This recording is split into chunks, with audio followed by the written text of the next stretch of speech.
Итак, всех приветствую, друзья, с нами Ford Focus. Сегодня мы занимаемся подвесочкой, меняем амортизаторы. По передку будет отдельное видео. Это видео хотел бы записать про замену задних амортизаторов. Вот каталожный номер. Итак, сняли мы уже колесо. И чтобы открутить наш амортизатор задний, желательно, конечно, с ямы, но и так можно все это сделать. То есть нижний болт, который прикручен к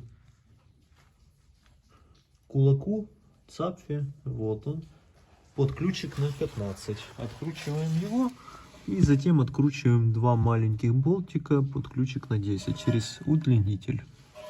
Приступаем. Открутили все, как я и сказал.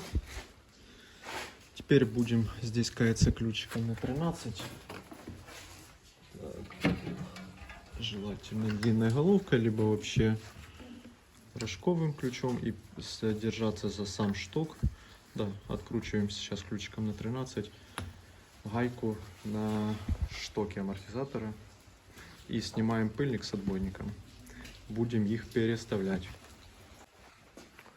Итак, друзья, прокачал новенький амортизатор. Сейчас накидываем сюда